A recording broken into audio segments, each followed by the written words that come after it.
DAV police public school, police line, Panipat.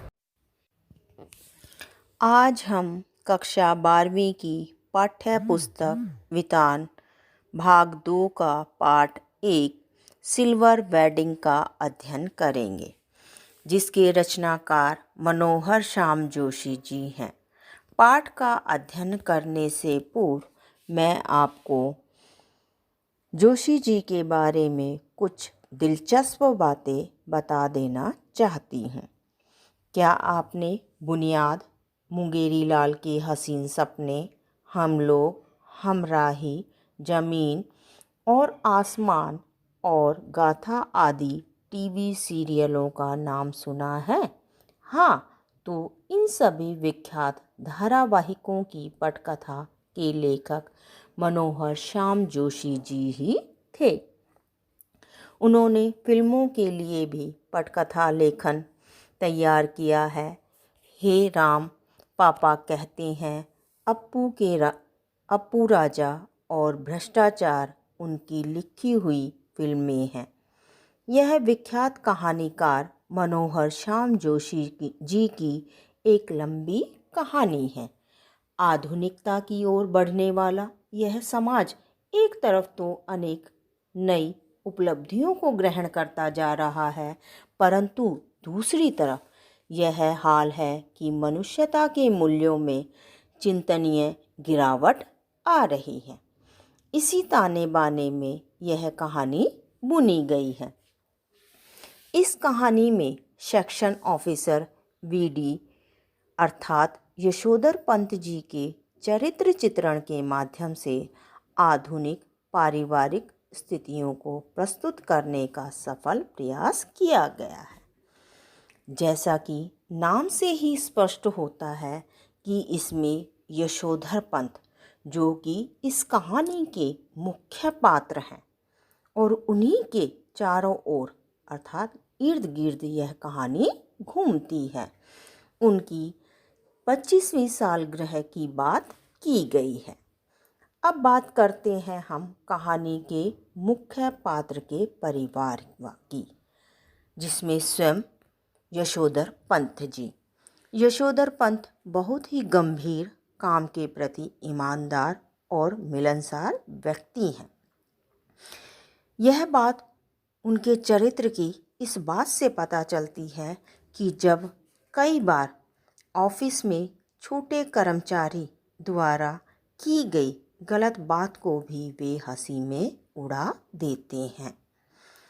उनकी पत्नी आधुनिकता के रंग में स्वयं को ढाल चुकी थी। पंत के 3 बेटे और 1 बेटी थी। बड़ा बेटा भूषण 1500 रुपये मासिक वेतन पर विज्ञापन कंपनी में काम करता था। दूसरा बेटा आईएएस की तैयारी कर रहा था। तीसरा बेटा छात्रवृत्ति के साथ अमेरिका जा चुका था। बेटी डॉक्टरी की पढ़ाई के लिए अमेरिका जाना चाहती थी। वह विवाह हेतु किसी भी वर को पसंद नहीं करती थी, अर्थात उसकी विवाह में कोई दिलचस्पी नहीं थी। और अंत में किशनदा, जो उनके परिवार के सदस्य नहीं हैं लेकिन उनसे बढ़कर है, उनके बताए गए सिद्धांतों पर वो जीवन यापन कर रहे हैं। यशोधर पंत जी के व्यक्तित्व निर्माण में उन्होंने महत्वपूर्ण भूमिका निभाई। उनकी दफ्तर में विभिन्न रूपों में छवि, सैर पर निकलने वाली छवि, एक आदर्शवादी व्यक्ति के रूप में उन्हें प्रभावित किया है। किशनदा अर्थात कृष्णनंद जी जीवन भर अविवाहित रहे।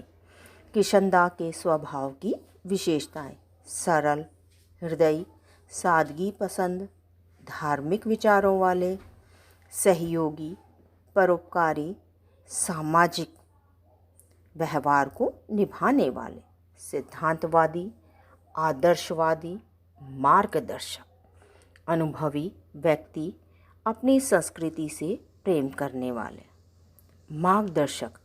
मार्गदर्शक का उनका परिचय वहाँ पर मिलता है जब जो है यशोधर पंत से उनका कोई नाता नहीं है, लेकिन फिर भी दिल्ली आने पर वो उनको अपने घर में रखते हैं।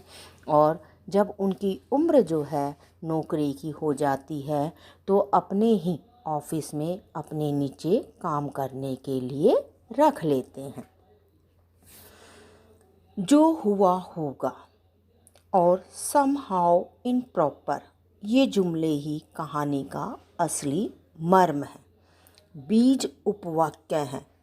जो हुआ होगा में जड़ता का भाव है, यानी कि ज्यों का त्यों स्वीकार कर लेने की प्रवृत्ति, यानी जो जैसा है उसको वैसे ही स्वीकार कर लेना, कोई जिज्ञासा नहीं, कोई लगाव भी नहीं। सम हाउ इम्प्रॉपर में असमंजस और फैसला न कर पाने की विवशता का भाव अभिव्यक्त होता है। यही दो बातें इस कहानी के मुख्य पात्र यशोधर पंत के अंदर चलने वाले द्वंद्व को प्रकट करती हैं। इन्हीं के चलते उनके जीवन में परिवर्तन असंभव हो जाता है। वे अपने आप को बदल नहीं पाते और ना बदलने के कारण ही यशोधर पंत जी का अपने परिवार वालों के साथ मतभेद पैदा हो जाता है, क्योंकि उनके बच्चे अब आधुनिक युवा हो गए हैं। उनके बच्चे नहीं चाहते कि उनके पिता साइकिल पर दफ्तर जाएं। वो चाहते हैं कि पिताजी स्कूटर ले ले, लेकिन यशोधर जी को स्कूटर बेहुदा सवारी मालूम होती है और कार वे अभी लेने की स्थिति में नहीं थे। इसलिए यशोधर जी दफ्तर पैदल आने जाने लगे। दफ्तर से आते हुए वो बिरला मंदिर से पहाड़गंज आते समय घर के लिए साग सब्जी खरीद लेते। किसी से अगर मिलना भी है तो वे इस समय मिलते। भले ही उनका दफ्तर 5 बजे बंद हो जाता है, परंतु घर वे 8 बजे से पहले नहीं पहुंचते। घर लौटते समय उनकी निगाह उस स्थान पर पड़ती है जहां कभी किशनदा का 3 बेडरूम वाला क्वार्टर हुआ करता था और जिस पर इन दिनों एक 6 मंजिला इमारत बनाई जा रही है। यहाँ से गुजरते समय इसी एरिया की बदलती शक्ल को देखकर यशोधर बाबू को बहुत बुरा लगता है। अब यह सारा गोल मार्केट तोड़कर यहाँ 1 मंजिला क्वार्टरों के स्थान पर बहुत ऊंची इमारतें बनाई जा रही हैं। यशोधर बाबू के घर से देर से लौटने का कारण यह है कि पिछले कई वर्षों से यशोधर बाबू का अपनी पत्नी और बच्चों से छोटी छोटी बातों को लेकर अक्सर मतभेद होने लगा है। इसी वजह से वे अब घर जल्दी लौटना पसंद नहीं करते। यशोधर बाबू अपने बच्चों की तरक्की से खुश तो हैं, परंतु कभी कभी उन्हें ऐसा भी अनुभव होता है कि यह खुशहाली भी किस काम की जो अपनों में भी परायापन पैदा कर देती है। अर्थात यशोधर बाबूजी को अपने परिवार वालों के बीच में रहकर भी एकांकीपन महसूस होता है और इसी एकांकीपन के चलते हुए वो कई बार सोचते हैं कि वे भी किशनदा की तरह घर गृहस्थी का यह सब बवाल छोड़कर जीवन को समाज के लिए समर्पित कर देते तो अच्छा रहता। उनको यह भी ध्यान है कि किशनदा का बुढ़ापा ज़्यादा सुखी नहीं रहा। यशोधर बाबू को यह भी अनुभव हुआ कि जिन लोगों के बाल बच्चे नहीं होते, घर परिवार नहीं होता, उनके रिटायर होने के बाद जो हुआ होगा से भी मृत्यु हो जाती है। इसलिए बच्चों का होना भी ज़रूरी है। परंतु यह भी सही है कि उनके बच्चे जो संकेत दे रहे हैं, इससे यह पता चलता है कि यशोधर जी को बुढ़ापे में ज़्यादा सुख प्राप्त होने वाला नहीं है। यशोधर बाबू यह भी स्वीकार करते हैं कि उनके बीवी बच्चे उनसे अधिक समझदार और सुलझे हुए हैं। बच्चों को पिताजी की इस गलती का अफसोस है कि अब्बा ने डीडीए का फ्लैट पैसे ना भरकर बहुत भूल की है। परंतु यशोधर बाबू को किशनदा की यह उक्ति अधिक ठीक लगती है कि मूर्ख लोग घर बनाते हैं, सयाने उनमें रहते हैं। जब तक सरकारी नौकरी तब तक सरकारी क्वार्टर, रिटायर होने पर गांव का पुश्तैनी घर बस। परंतु यशोधर बाबू का पुश्तैनी घर टूट फूट कर खंडर बन चुका होगा, यह भी वे खूब जानते हैं। यशोधर बाबू को यह अनुभव होने लगा था कि बच्चे अब उनके अनुकूल नहीं सोचते। यह सोचते सोचते वह सब्जी मंडी चले जाते हैं।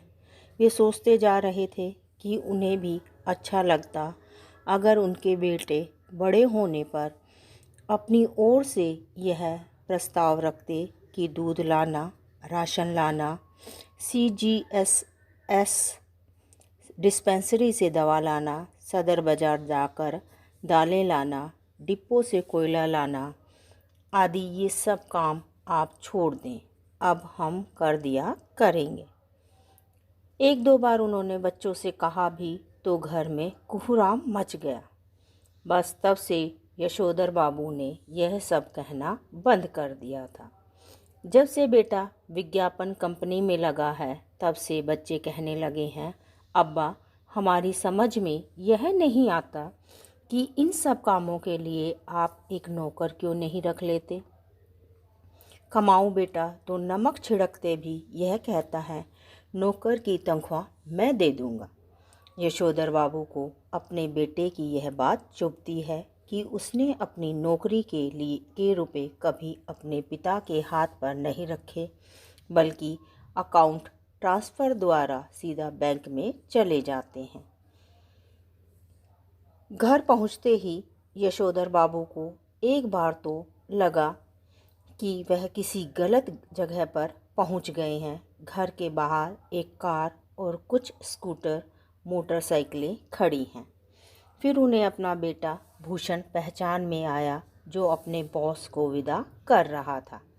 बेटी ने जीन और बिना बाजू का टॉप पहन रखा है।